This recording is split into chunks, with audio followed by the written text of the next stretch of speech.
Just a reminder, I'm going to be keeping time independently. If you speak past time of 8:30, I won't be taking any notes, so it's not in your interest to do so. Without further ado, I'd like to welcome the Prime Minister to open the debate. Here. Am I audible?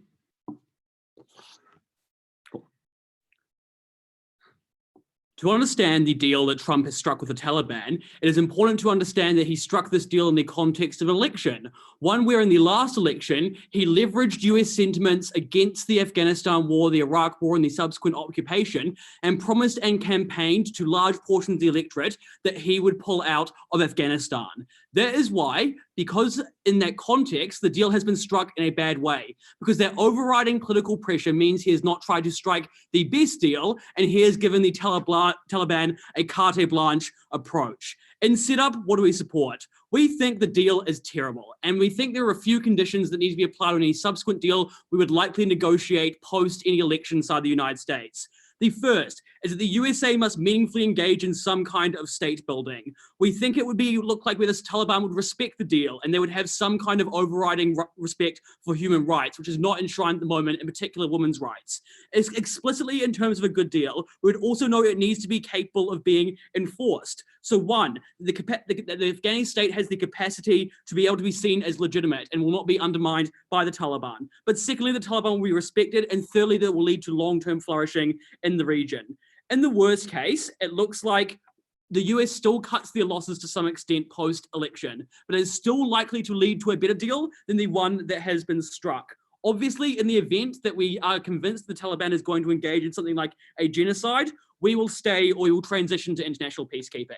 3 points in this speech. Firstly, I'm going to walk through the actual costs of remaining and explain why they are either insignificant or symmetric. And then secondly, look at why waiting increases enforceability. And then finally, I'm going to look at why waiting increases the USA's leverage to impose favorable terms that benefit the Afghani people. First, on the cost of remaining. We would say, as a starting point, we do not care about any cost to the United States whatsoever. The United States has imposed upon themselves a moral duty by intervening in the first place, by signaling they would protect Afghani women. To the extent this hurts the United States staying in, that is simply not significant in this debate.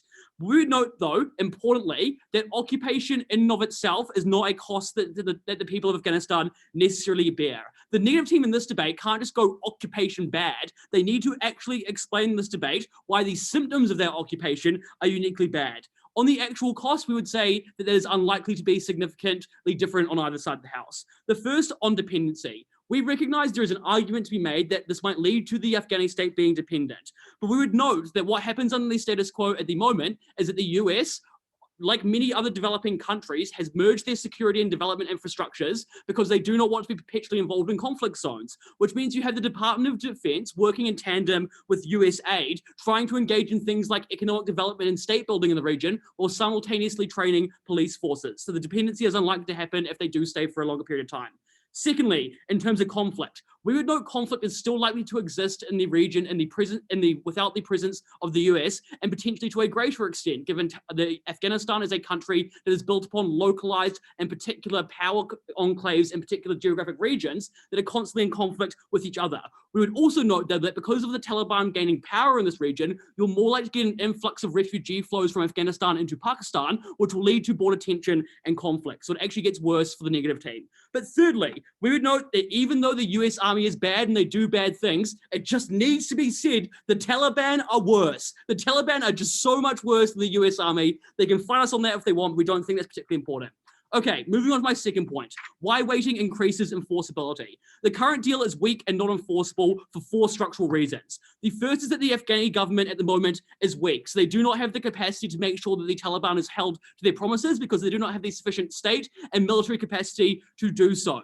In many ways, because they've been focused on fighting the Taliban, the capacity to engage in those state building initiatives have been quite delayed. Secondly, the Taliban will take advantage of COVID instability. As many countries struggle to deal with the outcomes of COVID at the moment, it is likely the Taliban will sow insurgency in the region to try prevent any successful attempt for the Afghani government to build power, because ultimately they do want control over Afghanistan again. Thirdly, They do know the USA will not re-enter to the extent that they renege on the deal. They both know that there are US elections on pressure on Trump at the moment to get out, that he campaigned on that historically, and the USA has tried very hard to remove themselves from that situation at the moment. But fourthly, the Taliban have seen what has happened to the Kurdish people. They know the USA is never getting anywhere near Syria again, and they know that if they break the deal and they decide to trample on the limited rights and privileges guaranteed for releasing prisoners, they will re-lock those people up and they will kill them. Second, the next thing to note, though, is why Trump accepted the deal. As I already noted and flagged through my previous point, Trump had a campaign promise. And in my introduction, as I noted, built upon the historical context of anti-war sentiment inside the United States. But secondly, he told the Taliban that he was going to pull out when he came into power and opened up the negotiation process on that basis. But lastly and importantly, there is enormous instability inside the State Department, which means it's been hard to build a good deal because oftentimes people like John Bolton disappear and someone else new comes into the situation without knowledge about how to construct a good detail.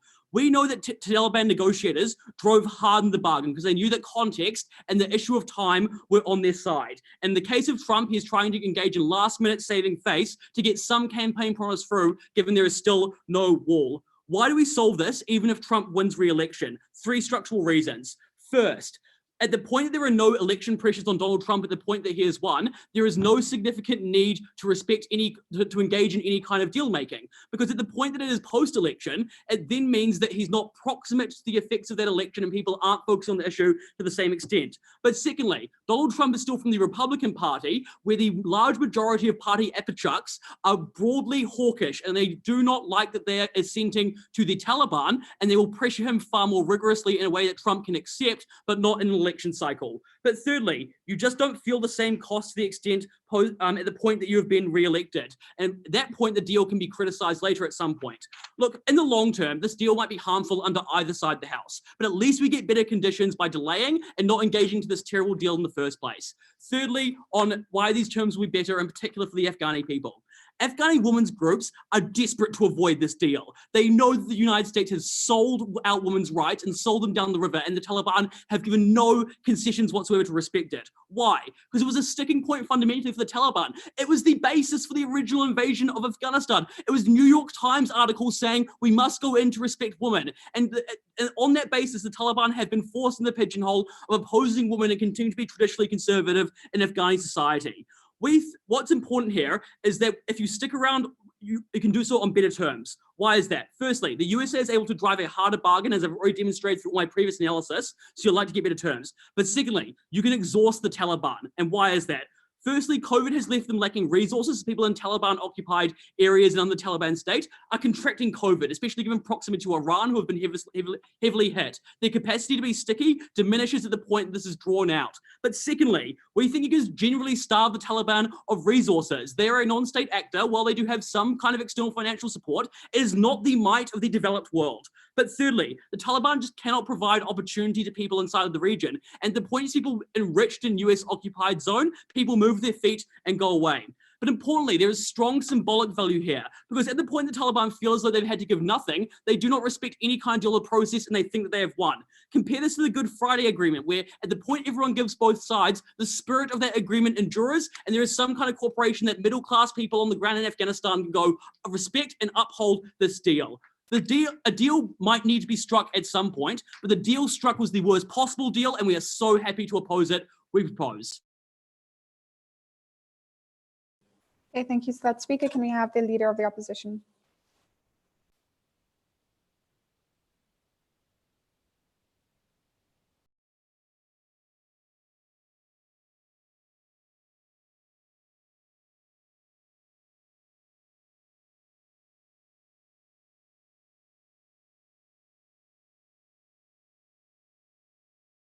Hi, am I audible?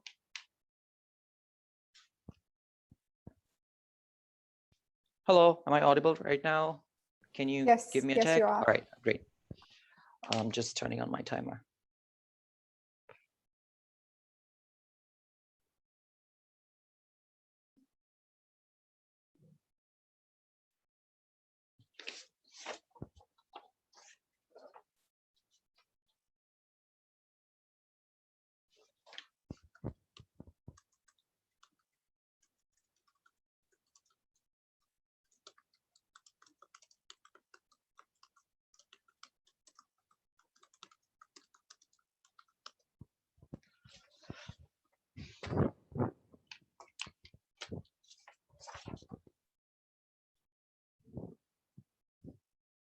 All right, starting in 3, 2, 1.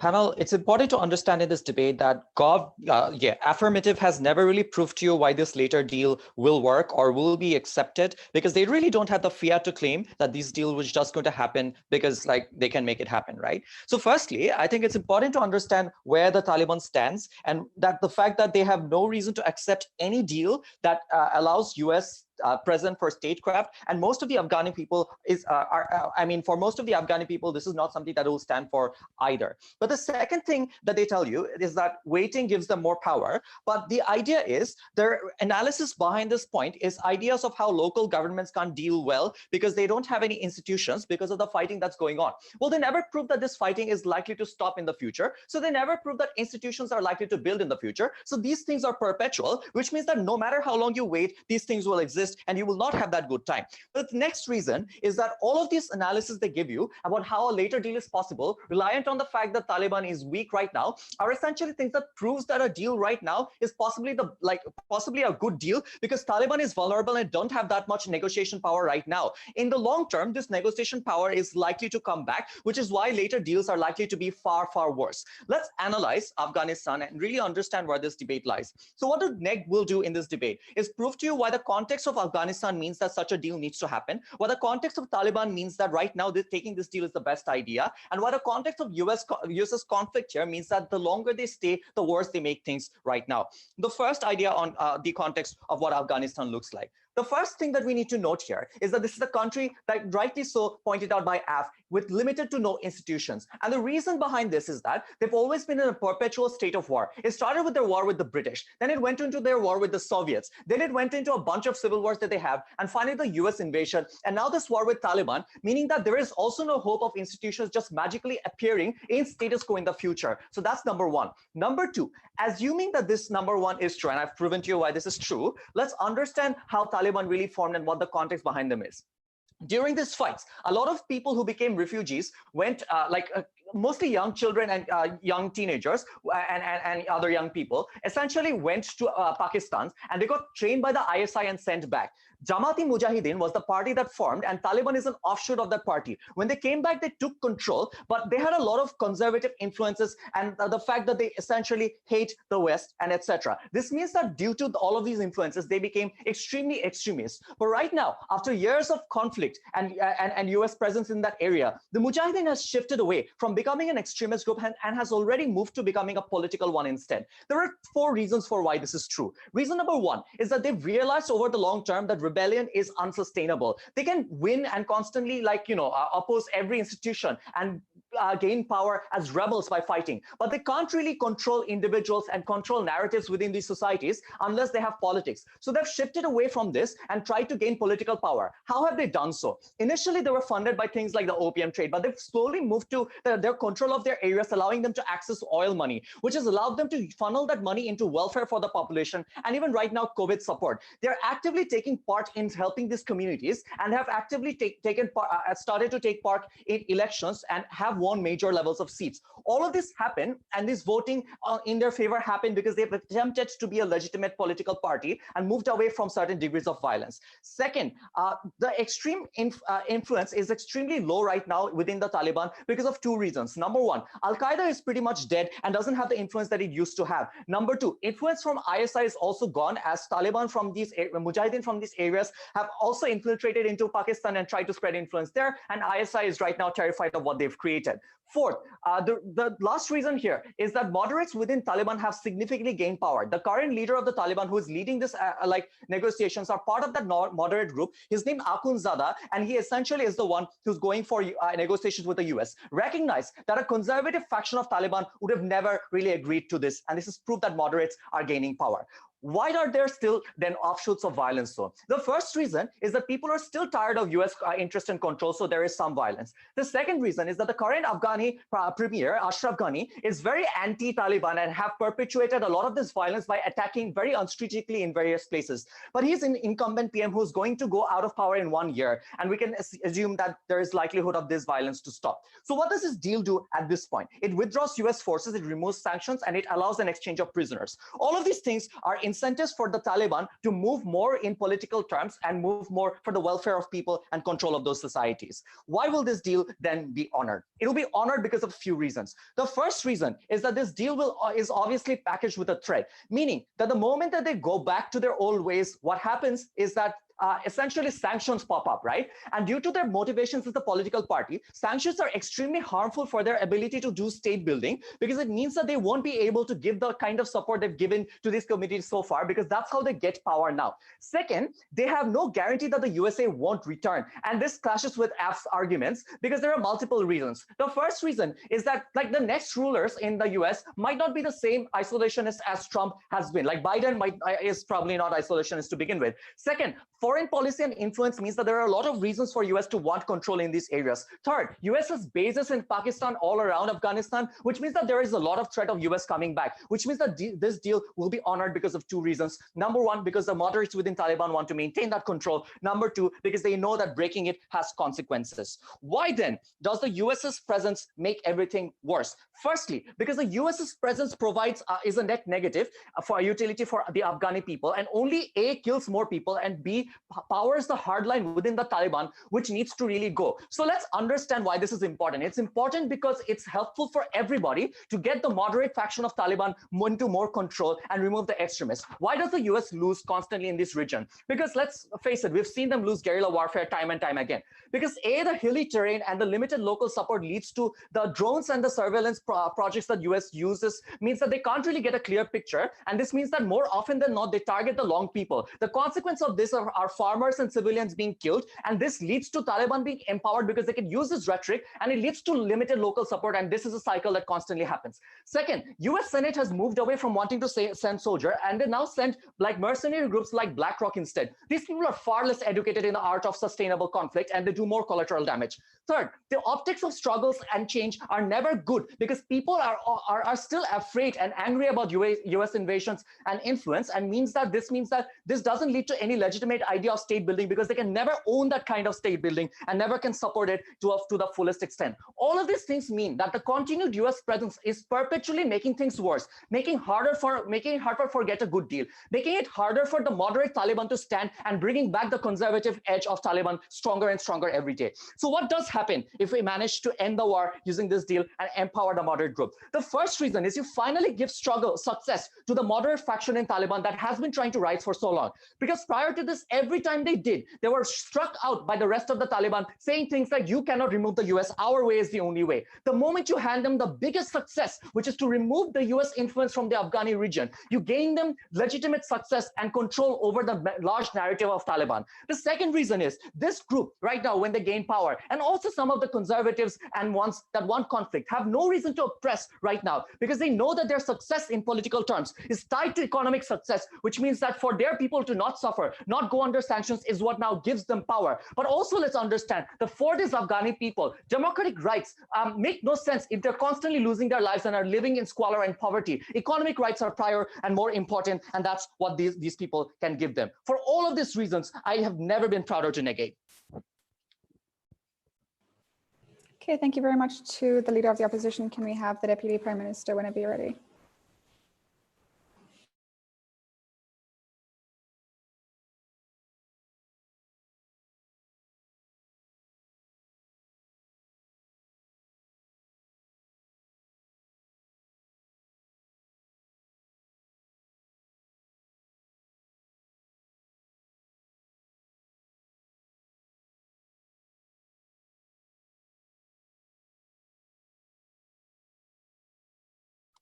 Hi, am I audible? Yes, you are.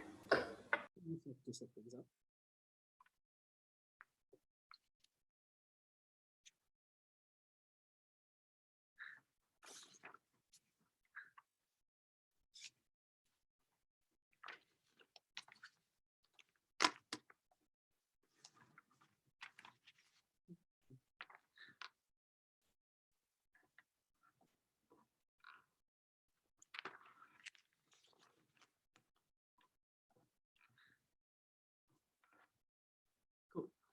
Thanks.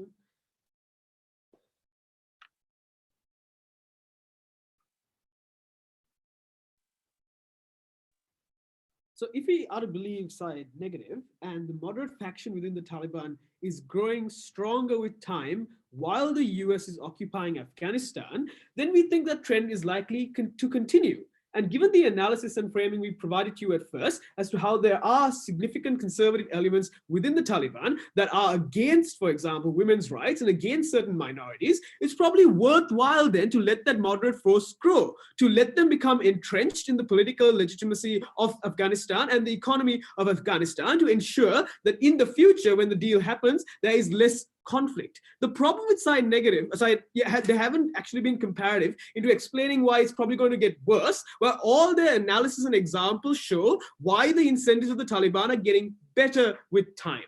On the contrast, though, we provided you very real analysis as to this particular deal and why it's bad. So it follows that I'm going to talk to you about two major things in my speech. Firstly, why we are likely to get a better deal in the future, and responding basically to the idea that there won't be a deal and the US is just going to leave. Secondly, why we're more able to get better enforcement, both within the incentives of the Taliban, so directly responding to the majority of that speech we just heard, but also given the analysis that we provided to you that has not been responded to. I will expand on that and impact that.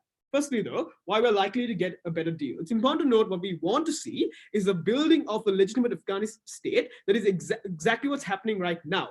Note, I'll deal with the perception material later on in my second speech, but the actual impact of building that state still stands. To the extent that you're able to have political institutions, safety and no conflict within regions that can maintain elections, maintain economic growth, means that state building and training of the army provides the Afghani government ability to enforce and ability to be in control more so than they have right now. That's a benefit, again, they haven't dealt with. But secondly, you want a deal that is seen as legitimate in the people's eyes. And that's why, for example, there's a strong group of individuals in Afghanistan who want to protect women's rights. And the fact that the US can sell those off just for their own benefit of getting out of Afghanistan is the problem we have with this deal. The problem and the fact that they have basically not understood that the comparative isn't conflict going on all over Afghanistan, but the US keeping control over certain zones, which means conflict doesn't happen, means that all the benefits and all the analysis we proved to you exists in those areas still comparatively better.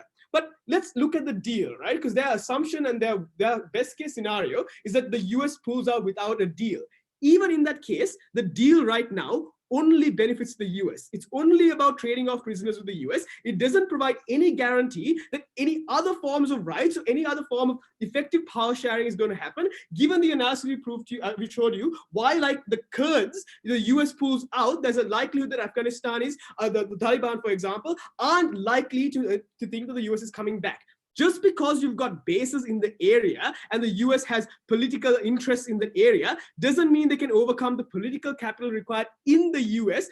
Again, all the analysis coming from Neg as to why they're becoming a bit more isolationist. Finally, sanctions are not going to work in those instances, given the analysis we heard about how the Taliban is becoming entrenched in the economy, how they're oil rich. Again, all that analysis shows that you need to have a legitimate deal that is providing that outcome there. The comparative is even no deal is better than the current deal, because this deal only benefits the US. But we think that the US is going to have a deal for a couple of reasons. Firstly, it's a norm that they need to strike a deal before they leave, otherwise it's a sign of weakness. But they also have significant pressure based on the rhetoric that they got into this conflict in the first place of protecting rights. And again, all analysis we proved to you at first to no response. So that means they're likely to be a deal. Why is the current deal bad? It's very simple. It's weak and not enforceable. And given that the only response we heard from side negative was, oh, you're not going to get a deal later on, the current deal is pretty bad. Why is the deal in the future going to be better? Again, the analysis I've already provided to you about what the the army is doing right now in terms of state building. It doesn't just include the army being there. It's collaborating with aid services, training engineers, providing food and water to places that don't have it, to ensure that they can grow the economy and grow the political legitimacy. Means you get a stronger government that's enforceable, but also a better political environment in the US means you're likely to get push and pressure to the Taliban in the instance where you either have a Biden government who's likely to do that because they're more likely to care about those things than Trump, but also Trump, because Trump is no longer in front of election, no longer has any election coming up, and likely to be tough on the Taliban.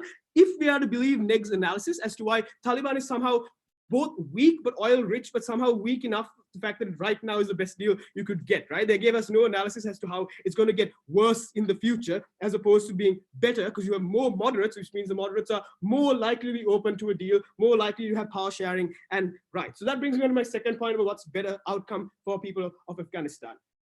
Let's look at the analysis they brought to us in the majority of their speech. And we agree with a lot of it, right? That the rebellion is unsustainable, that they are getting entrenched in the economy by becoming oil rich, but that is beneficial for us, because the longer you wait, the more, firstly, the Taliban entrenches power during this peacetime, because a very minority of conflicts that are happening in the border. What's happening in the Taliban controlled areas is they're getting used to peacetime. They're having economic power entrenched in that peacetime. There's less incentive currently and less incentive in the future to start to endanger that economic investment through conflict. But secondly, the older the leaders get, the less incentive they have to start the conflict again, because they have cushy positions, but also the more likely you're going to push the extremists and conservatives that currently are against women's rights, for example, out. Again, I'm using the analysis provided to us nicely by Neg to show that in the future, you're likely to get that deal better, both because the Taliban's incentives are shifted, but also the US incentives are shifted to actually pressure the Taliban to get those outcomes.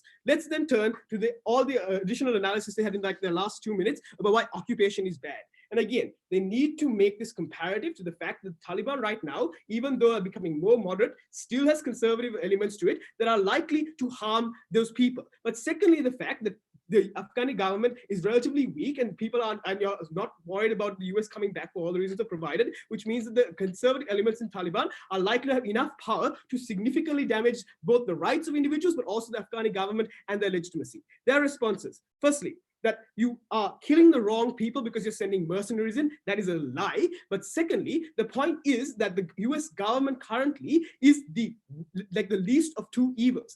If it's true that Taliban is trying to build up legitimacy against the US by providing, protection and economic institutions, it's good to have the US counterpoint there to force them to do that. Secondly, we think that in general, state building and the perception of the US government is significantly better than the harm that has been wreaked on the moderate Afghani people under the government by the Taliban, right? So it takes some time for those views to shift, and those views are likely to shift far, far in the future after we have a good Afghani government, a good deal, because that's likely to happen in a few years, and you're likely to see that change in perceptions occurring over a relatively longer time.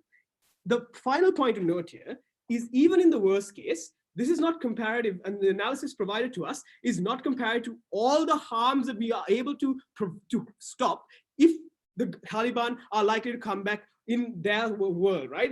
Where they are unlikely to think that this deal is going to be enforced. They're not scared of the US. They have those conservative elements, and they wreak havoc across Afghanistan, even to a certain extent that is probably going to be very, very harmful for women, very harmful to minorities, and a lot of people are going to die.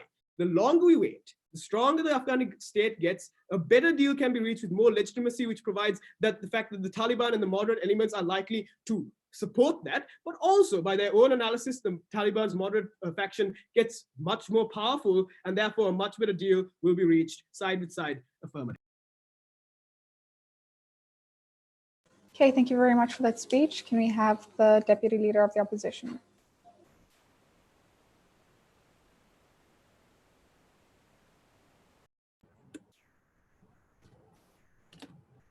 Am I audible?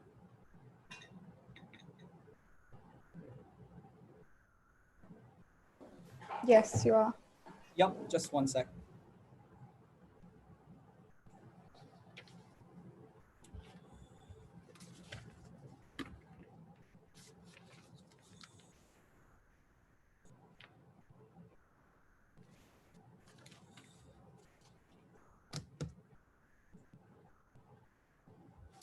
Starting in 3, 2, 1.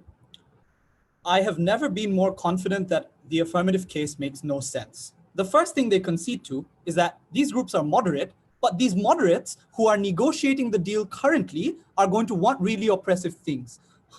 Number 2, these groups are increasingly getting stronger, but while they get stronger, it's more likely that they'll cave in the future. Number 3, we want an alternative deal. An alternative deal when COVID-19 has changed, the Taliban is less weak than it is now, and will have more ammunition to negotiate. But for some reason, this new deal can be assumed to be better. There was very little analysis to prove why these tensions within their case make any sense. Let's disprove each one by one. Number one, when they concede that they want a new deal, there are 4 things I'll say that make sure that future deals are worse and why the current deal is fine. Number one, most of the deals that the United States does is controlled by the establishment when it comes to foreign policy and not by the president. This is why Donald Trump pulled out of a deal with North Korea, despite it being something that he wanted to sell as a political incentive, because the establishment stopped him from doing so.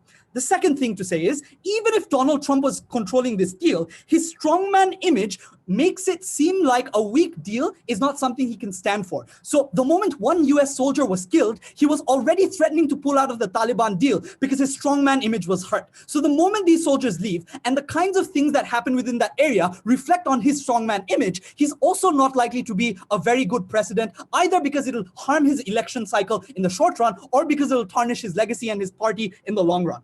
Third, it is unclear why, even if the US is vulnerable, they are still the most powerful country in the world. Why a fringe political party like the Taliban is likely to be comparatively more strong in an era of COVID-19, where they're operating in jungles and rural areas, where they're often deprived of resources. All the USA things they talk about are being taken away because the US is prioritizing itself. Why they won't negotiate from a situation of deference. Fourth, there was no comparative. Why this delay is worth it. Kazi explicitly told you every day means people die. US's presence kills people. There was no response to prove why guerrilla warfare is successful and why private military contractors will work. So even delaying it by 5 days is 5 days worth of deaths. I'm unsure why that is a battering ram worth the cost. Ultimately, what this proves is the current deal is fine. Any potential future deal is not worth the trade-off and is likely to be structurally worse. We expect constructive engagement from GovWhip.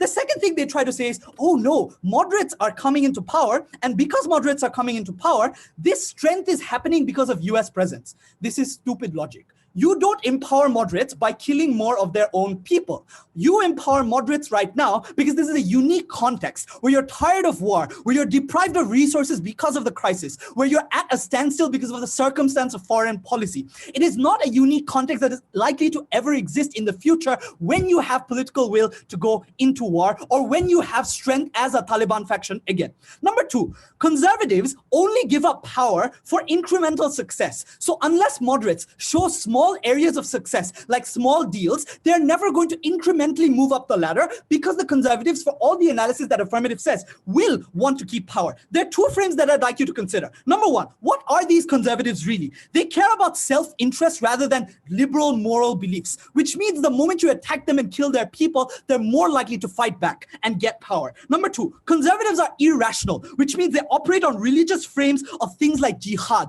where they don't look at the logical consequence of what losing economic deals means or what that could mean to themselves, but look at the irrational perspective of ideology and how they can influence people to support them. The best illustration of this is, despite many infrastructure that US aid has built, all of that has been bombed by the conservative Taliban because it's seen as an influence that is against them. Unless there's analysis from GovWhip to show why conservatives are any different, they cannot assert that conservatives will suddenly stop having power the moment you fight them more. This is illogical. It doesn't make any sense. That's why that's the second thing on which their case is based on doesn't make sense. Third, just a bunch of fringe things they say. The Taliban is worse than the United States. I'll prove in my constructive why the Taliban is the only actor to fix the situation in Afghanistan. But before that, they claim that this deal caters to US incentives. I've already proved why that's not the case, and you can drive a hardball. Even if it caters to US incentives, this is a good thing. What are US incentives? Number one, no terrorism within that area because it's counterintuitive to the US. No terrorism is the biggest win the people of Afghanistan can have because they die in the hands of terrorism and in the hands of mujahideen. We shift it to a political party. Number two, US incentive is to trade with Afghanistan and stop sanctions. This is an important thing because it trickles down to the vulnerable groups within Afghanistan where they get a part of that oil money or they get the ability to economically emancipate themselves. Kazi already weighed this. this by showing that is far more important than any institution of politics, because politics is a means to an end, that end being economic emancipation. We are the only side to achieve that. There was no response coming from Second Affirmative. The third thing they say is, look, you won't come back. They concede to all our reasons and all our capacity to come back, but the response is, you don't have political capital within your own country. Let's assume that is true. There are military actions possible with zero political capital needed. Private contractors don't risk your own civilians' lives. You don't need political capital to send them in. Drones and missiles that you can send from Pakistan don't need your own people to die, or you don't even need to inform your own people when you send drones and missiles. Lastly, I just think the analysis of if you have strength, you will choose to not give it up and cave doesn't make sense in the context of where you can fight back in a world of limited political capital. So if you buy Affirmative's analysis, the US has limited political capital, you can't buy their analysis that if you have strength, you won't fight back, because you're more likely to fight back against the US because the US has political capital. So even then, they're contradicting themselves and the case makes no sense. What this ultimately proves is we are the only side to stop deaths in the hands of Taliban. Let's seal this debate home. We think Taliban is good. Why is that? The Taliban is the only actor that can unite Afghanistan. This is because the Ashraf Ghani government they talk about is a privileged government. He's part of the privileged Pashtuns that live in Kabul. He studied in Australia or New Zealand or someplace and cannot reach out to the vulnerable people of the Afghanistani geography. What this has looked like is, and the reason why Taliban has control of 85% of territory in Afghanistan is because the Taliban has been able to uniquely create a common identity between tribes. So they've united the Haqqanis in Kandahar or the ethnic Tajiks that operate in rural areas with one common narrative, which is a national struggle against foreign influence. We need to get United States out as soon as possible. That is the one common narrative that binds all of these various tribes together. When you give them that narrative, they have success based on that narrative. So the moment the US is out, that's an incentive for all those tribes to cooperate under Taliban, not fight against each other, but also empower the moderates with greater political capital to influence those tribes. The alternative doesn't work because it creates further infighting. The comparative they push is women's rights. Number one, I'm unclear why conservative rights are a priori immoral. Like, presumably if communities that are democratic, which we've already proved, want to be conservative, that's fine. It's their democratic right. Number two, you know what the only way to improve society in terms of conservative rights is? Economic well-being, education, stability, influence from foreign media where they don't have to fight wars to get food. We think we can reduce any and all exploitation the moment moderates are in power, are economically stable, able to build infrastructure, and change society. That's what's happened across Southeast Asia. In Malaysia, in Indonesia, we think it can happen in Afghanistan as well. The Taliban is great. I am supremely proud to oppose. Okay, thank you, Mr. Deputy Leader of the Opposition. Can we now have the government whip?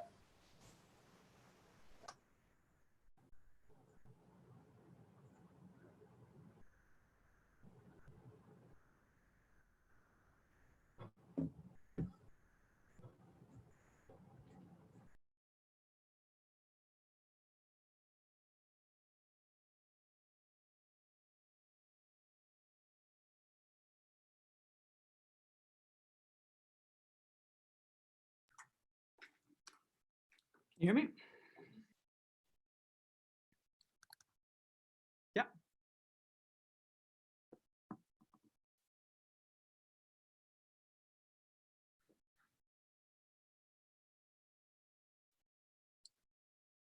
Throughout the first two speeches, I was waiting for the other shoe to drop. Why, after decades, in fact, of occupation, the next 6 months to avoid a deal being made at the precipice of a United States election, which puts a uniquely unpopular, unreliable leader at the front of a deal, rather than just delaying it 6 months, because most United States people do not want to remain within Afghanistan, and there's a strong norm towards having a deal eventually. Why this was the key moment to do this that wouldn't embolden conservatives and would help moderates cement their power. But at second, a different shoe dropped. Because what they started telling you at the end of their speech, and this is absolutely crucial, is they don't actually stand by the deal. They have told us that the Taliban is great. The Taliban is the only people who can rule Afghanistan. They're the only one who are able to bring national unity. That's not what's in the deal, right? The deal is a power sharing agreement that keeps a government that they want to say is structurally evil and wrong in power. So what happens when this deal happens and the troops pull out? Of course, by all their analysis, Taliban doesn't respect the deal because the Taliban buy the rhetoric, unfortunately, from the opposition that they are the only ones who can unite Afghanistan. They are the only ones who are legitimate ruler, which means now they have incredibly strong incentives to break that deal, to embolden conservative narratives that the thing that has brought you success is driving an incredibly hard line, breaking US spirit, and then taking everything once they have left. We will not stand for that. We stand for the United States remaining engaged. We stand for good outcomes for the Afghani people. I'm going to do two things. Firstly, just walk through the bargaining power of the United States and why it's particularly wrong here. Note, through two speeches, just no response to the idea that it is a United States election rather than like 6 months when it's not going to be a United States election, and how that uniquely puts presidents in a painful position where they have to pull out rather than ensuring accurate protections. And then I'll just look at the likelihood that a deal is respected. Because once again, they need to support this deal. They need to support this deal being respected. It will not be respected if it is this deal rather than the one we think will be agreed soon after the election when there's been a change of the guard, or if in the case that the Taliban wants to commit a genocide and destroy the government that is currently protecting thousands and thousands of people, we would oppose that and we would want the United States to remain in it. But before that, let's look at some of the things that were important within this debate from a framework level.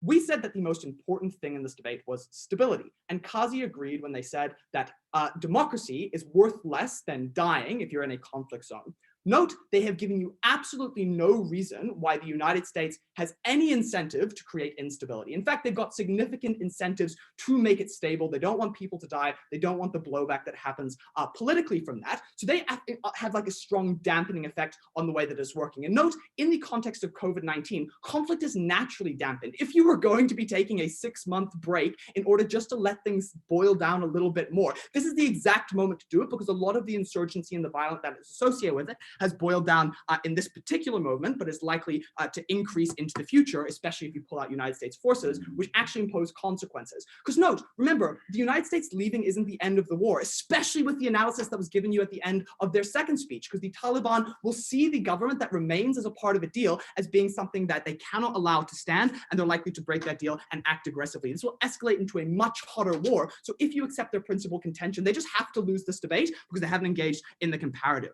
The next thing that is important, though, is stability. And honestly, I didn't think I'd have to justify why it's wrong to stone women and why it's wrong to abandon the women of Afghanistan to a government that will systematically oppress them and has been incredibly opposed to this deal. It is wrong and it is frustrating. It is outrageous that the opposition wants to run that the Taliban is great while they're stoning women. But moreover, on a more logical level, on a more technocratic level, we think that economic stability, the stuff they pivoted to at second, also comes when you're not treating women awfully, and many of the gains that they want to point to come when you made women better. So if the deal is not enforceable or it's not a good deal in general, you're not going to be getting any of the good outcomes they want. And yes, we agree that Taliban is key. The way you get economic security, the way you get the development they talk about is to have a deal that actually sets things up, rather than the civil war, which became their case at second affirming. So, of course, there's going to be a deal. The United States hates being in Afghanistan. The norm is that they need a deal. It was a norm so strong that even Trump couldn't pull out unilaterally. Why do we think this is the wrong moment to make that deal? Firstly, bargaining power. And at Zach, we told you want two things: more protections like international peacekeeping and a better empowering of things like women's rights and general civil rights that people are able to. And I loved the rebuttal at second because the first half of their speech was not actually rebuttal. It was just them repeating our case and saying, I don't know if that's actually something you can do within a debate, but it certainly wasn't responses. They did, however, eventually get to, they said 4, but it's actually 3 responses. Firstly, something about the United States establishment driving one way or the other. We don't think this is particularly relevant to the debate. Secondly, the United States, Donald Trump being a strongman, once again, didn't hugely understand this because Trump is perceived globally as weak, so it wouldn't have any change on the incentives of the Taliban, but also he can just ignore the people dying as he did in Kurdistan, so there's not any actually analysis about how that changed the incentives. But particularly during bargaining power, they just wanted to say the United States has more bargaining power over Afghanistan because the United States is bigger. Boy, you sound like you would have been very helpful in the Vietnam War when they were like, these small group of people hiding in huts can never fight the might of the United States empire. Bargaining power is situational. It's just basic debating. And we think the huge power that they have is the instability they can bring. So what is the comparative? What they outragedly said at second affirming, second negating, we simply did not have. We gave you a couple of things. Firstly, of course, there's not going to be more death. That's absolutely not true, especially because their comparative at second negating was a civil war where the Taliban tries to unite Afghanistan. Like, that is a huge strategic error from their team, which means it's impossible for them to be able to win this debate, because of course there's going to be way more death when you pull out US troops, who are the only ones holding these two forces from clashing against each other. And particularly, once again, no analysis, and probably unable to do at second, we shouldn't do this just before an election, because you have a delay in the consequences that will be consequentially bad when you're seen as abandoning the Afghani people, but it can be framed to the American people as something that is good in the short term. It can get you through the election, but then after that, everything goes to shit. But Trump doesn't really care because he can't be reelected, and he's already been elected. So obviously, delaying the election, if it's Biden, it's going to be a better deal because of the bargaining power. Biden doesn't have that commitment to pull troops out of Afghanistan. Biden doesn't have an election at that exact moment. He has 4 years. It's a way better position to do it in. Finally, likelihood of deal being respected. And importantly, this point is the only thing stopping the civil war that they have made their moral imperative to avoid in this debate.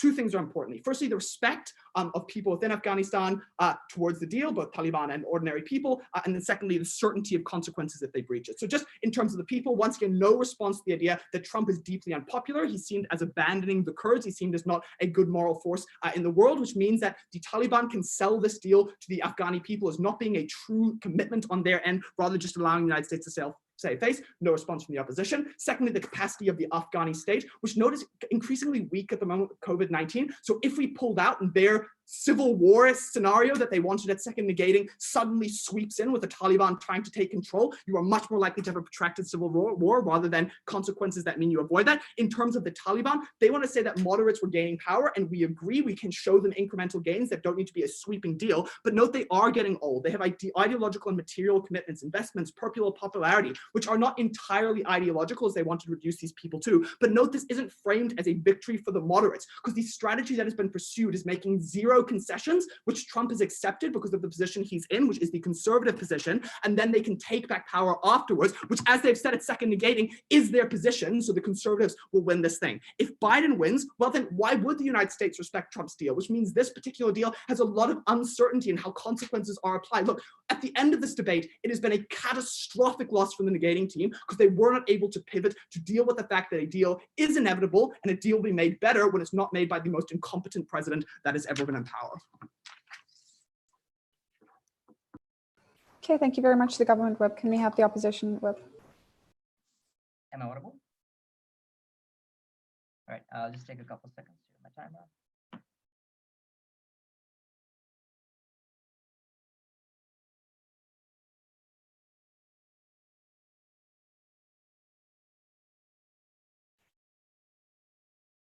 All right, starting 3, 2, 1. I commend this affirmative side. They want a great deal. They want a lot of women's rights, a lot of liberal practices. But the problem is, that is all I got from their side in proving any of these benefits. And that is why I think largely on the comparative, they have broadly failed their entire burden to show any kind of change. I'll actually engage with their best case in my speech. I'll first deal with the current deal, what we think the comparative is like if you did not have this deal, and the potential for a future deal.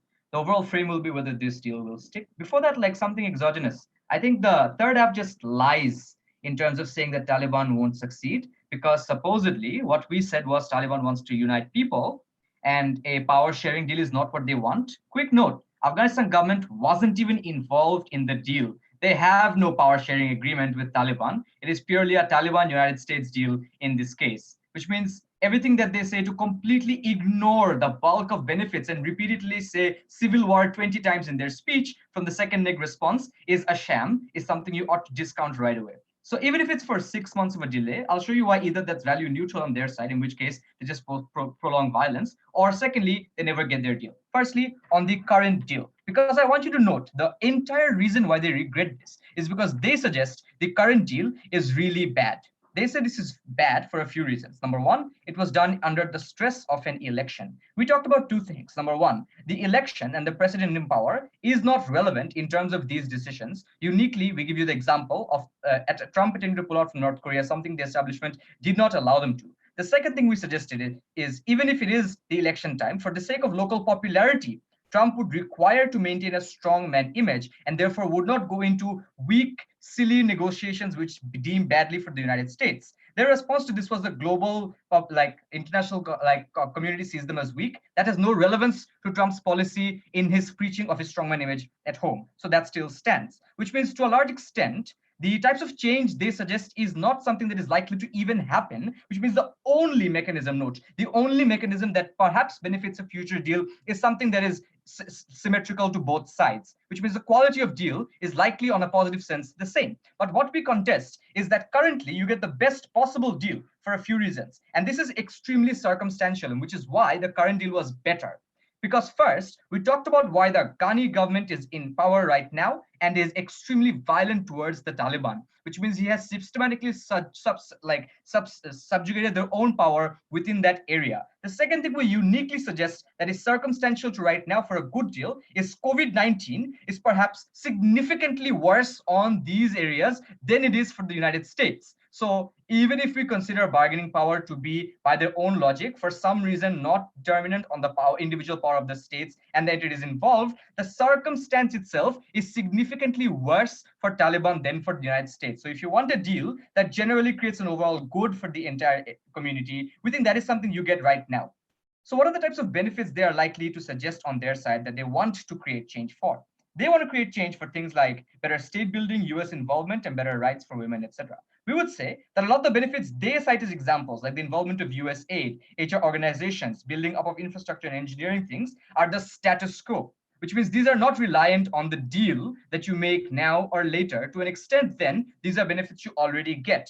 But what we explained in second neg is that even if it is the case that you only go with US interest, the lives of these people are likely to be quite good. And this is the only illustration of US interest right now and the deal that they got, because their entire harm is predicated upon the deal being bad with no illustration of it. We gave you two things. Firstly, no terrorism. Secondly, trade and stopping of sanctions right away. These are both uniquely beneficial to these people. I think their ignorance of this argument was extremely problematic, because we've explained that when eventually it is inevitable that the Taliban will be able to unite people ahead of Ghani, there is going to be unification of major tribes like the Tajiks, the Kandahars, the Haqqanis across the region. This is not civil war. This is a political party, which they never contested. Their incentives for becoming moderate do not exist, which means this moderate party is able to unite them to give unique benefits. And the only way in which benefits accrue, things like moderation creating economic deals, moderation creating time away from fighting, which allows you to make structural changes.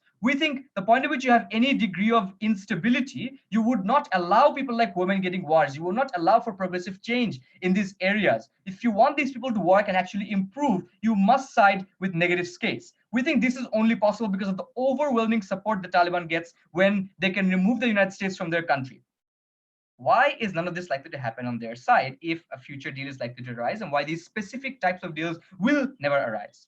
Primarily because their deal is contingent upon US state building. It is a key KPI of the Taliban to get the US out of here. So that future deal will never happen. If they wanted a better deal, I don't think they've proven any mechanism why that happens. So 6 months is a lie. If they want the same deal 6 months later, it is morally symmetric, which means if they want either of these worlds, we've shown you quicker benefits and no possible future benefit on their side accrued. But then what is the intermediate situation if you did not have this deal? I think this is where they particularly dropped the ball. I think there are a few things to note. We mentioned specifically that this is going to perpetuate violence. What did they say? They said there is no violence. We will simply have US control the situation. This is complete euphemism. What does controlling situations look like? Number one, controlled US presence. Number two, military exercises that you must do with local agents and forces. Number three, establish bases across the area to maintain a certain degree of authority.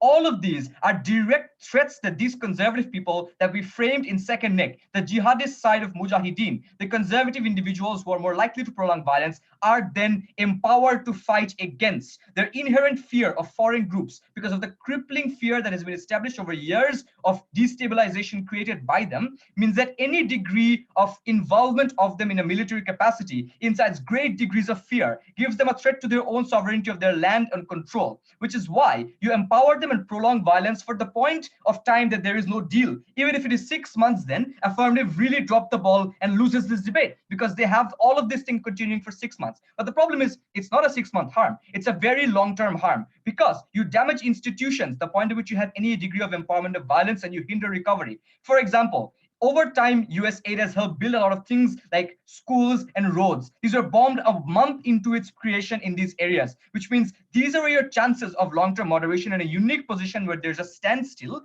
You lose that chance, the point at which you have all of this exacerbation of violence by cancellation of this deal and the United States being back there. We think all of this then proves that even if it is 6 months, they lose this debate. It is unlikely to be 6 months if they actually run with their case and don't kind of drop that ball on that front. And that means there's a long-term prolongment of violence. What is their last condition then? That the deal won't be respected. I think this is a bit shaky because we gave you a couple of reasons from first neg, a couple of reasons from second neg why this is possible. In first neg, we told you the economic incentives of moving away from violence into a more sustainable one, where you are the champion of all people getting the highest degree of popularity. If you get the US to leave, you don't want them to come back, you don't want sanctions. In second neg, we told you if they go back on this deal, there are private militaries which don't require political capital, and there are other local militia you can use in Pakistan and bases there to control. But then, if this is not true, if the deal is reneged, then their entire counterfactual is a lie. Because in the future, if you can come back, strike a very beneficial deal, put sanctions and control them, presumably all of those still apply right now for you to ensure that the deal is in place. What is the future then looking on negative? We have a future where the moderates are empowered. It is not an idealistic world where equality of women exists, but it is one which is going to get there because of the systemic changes we allow. If that is the world you want and you don't want prolongment of violence, vote negative. Okay, thank you. Can we have the negative reply speaker? Hi, am I audible? Yes. Cool.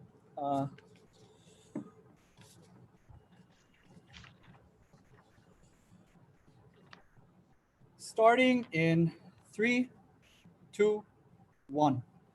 I think affirmative is losing the moment they concede to the characterization that our first negative set up. They agreed this is a situation of no reverse, where institutions have been destroyed and there are very limited political capital that exists for the existing Ashraf Ghani government. They've agreed that in certain cases, moderation of the Taliban has happened while that Taliban has grown in power.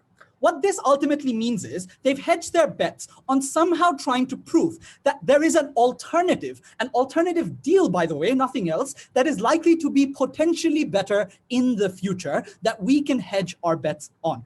This is based on two premises. Number one, the premise that the current deal itself is bad. We've disproved that the current deal itself is bad because of the comparative of negotiating power that we've established. First, because this negotiating power, we've said, is not dependent on the election cycles of presidents, but is dependent on the establishment of military and foreign policy that is beyond the presidential control. No response. Second, we talked about how even with electoral incentives, there's no reason for you to step into a bad deal that can hurt you within that period of time. Third, we talked about comparability of negotiating power within that deal, and there was no further response beyond some things matter more because there's guerrilla warfare. Yeah, like obviously, but if you are poor and dying out of COVID, guerrilla warfare is also more difficult. It's unclear how that is a response and not an assertion. So ultimately, I think on comparison, we've proven that the current deal is not likely to be one that is bad. What, however, we also showed you is that future deals are likely to be worse. This is because, number one, the Taliban is likely to get more power as you allow the conservatives to come back and say that fighting is a viable option. Number two, they've also conceded that they can come back and negotiate, which means if they come back and negotiate with Biden, presumably that allows political capital to exist. If political capital exists for negotiation and interference, they also claim that there is no political capital to carry out further violence and threats in order to maintain the current deal. it's a bit strange and a bit topsy-turvy. If you have political capital for the former, we can surely co-opt political capital to ensure the Taliban co-opts our deal. We've also given you structural reasons why they will. One, because we have the incentive to do so for foreign policy reasons. We don't want this region to become unstable. Number two, we want to establish trade. Number three, we want to stop terrorism. No response to why those US interests don't benefit the people in Taliban as well. We also told you that we have the capacity to do this without political capital. This deals with affirmative best case, which is the US people are just frustrated. That's fine. The establishment can bomb them with missiles. The establishment can carry out lethal autonomous drones to attack the Taliban selectively. They can also monitor situations by sending in private military contractors. No response to why these alternatives don't work. The conclusion of all of this is the current deal is good. Even if you don't believe it is good, it is likely to be worse in the future. If you think that you can negotiate in the future, you can maintain the deal today. But the biggest reason why they fail to win this comparative is they don't analyze the trade-off. The trade-off is every day of US involvement is death, civilian death, people dying because they don't know where to go, and they're trapped in a turmoil where the current government that US is trying to put in is not a government they believe in. The Ashraf Ghani government that isolates and benefits the privileged communities living within Kabul is not something that the vast tribal and rural areas will ever unite against. That is something that disenfranchises the most vulnerable. The only response to this was, guys, Taliban will want to fight. We gave you structural reasons why Taliban will want to gain economic stability, because that's what gives them popularity. The second is, even if that's not the case, they can get money and they can establish their own control. And the evidence we've given to you is how they've already gotten majority of seats and geographical proximity and control. The only last thing that affirmative hedges their bets on is women's rights. We've told you that you can never fix those rights unless you ensure stability. Women are never going to go out to work when there's a perpetual war happening. That's when economic stability kicks in. We've given you case studies of Southeast Asia. There was no further response. We stop violence, we empower the only group that can unite people, and we make sure we have the best deal possible. We are very glad to clearly win this debate on all metrics. Okay, thank you very much to that speaker. Can we have the affirmative reply?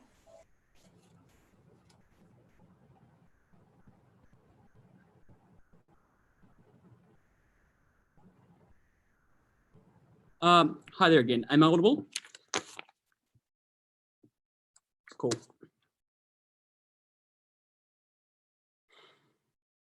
I'm going to start this reply with the last desperate attempts of the negative bloc to try win this debate.